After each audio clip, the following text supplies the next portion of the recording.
Ce soir-là, à Paris, le palais de Tokyo est en effervescence. Plusieurs centaines de personnes ont bravé le froid et la pluie pour assister au vernissage de l'exposition Ubuntu, un rêve lucide. Une exploration contemporaine de ce concept africain qui combine les notions d'humanité, de collectif et d'hospitalité.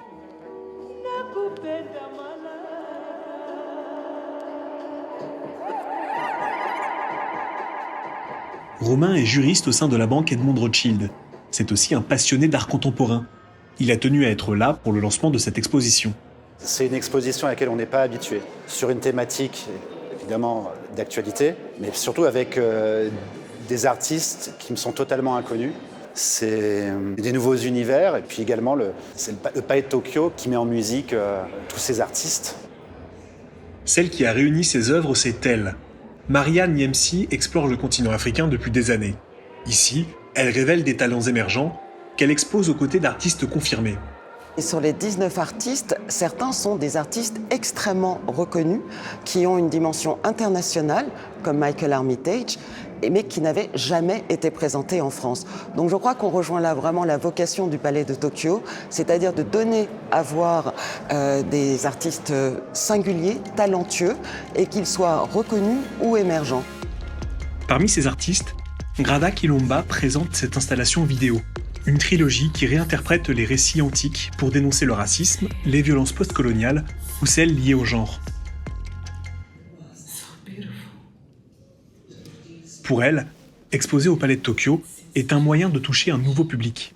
I think to be in Paris, which has a colonial history as well and such large communities, I think it's very important to bring this discourse here and to have this international dialogue. So I think it contributes to our careers, but I think we contribute immensely to the French society with our work as well.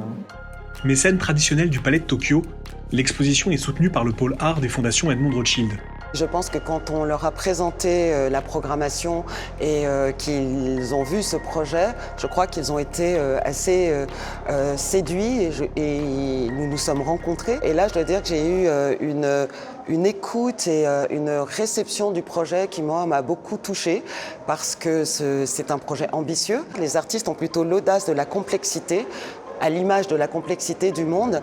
Et ils ont été, je pense, immédiatement sensibles à ce projet et à sa version assez engagée aussi.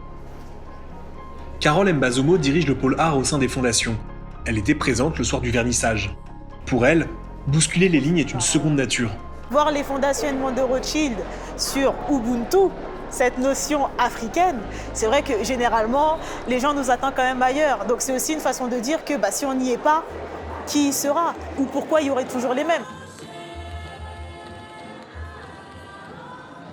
Les enjeux autour de cette exposition, c'est aussi pouvoir changer de narratif. Ça veut dire qu'on parle beaucoup, il y a ce qu'on appelle en anglais le tokenism, de parler d'artistes africains. Et en fait, là, non, on est juste venu assister et visiter et rencontrer des artistes. Ce qui est bien au Palais de Tokyo, c'est que tous les vernissages sont ouverts au grand public. Donc en termes de révélation, c'est juste formidable. Au-delà de la révélation, comment faire en sorte que les artistes puissent vivre de leur art ? C'est la question qui anime Carole Mbazomo. Pour elle, il faut passer par un accompagnement dans leur carrière. Aujourd'hui, le pôle art a décidé de donner des outils aux artistes émergents pour leur permettre une meilleure compréhension de l'écosystème dans lequel ils évoluent afin de penser développement de carrière. C'est vraiment ça aujourd'hui ce qu'on fait, c'est donner ces outils pour penser carrière au-delà de la technique.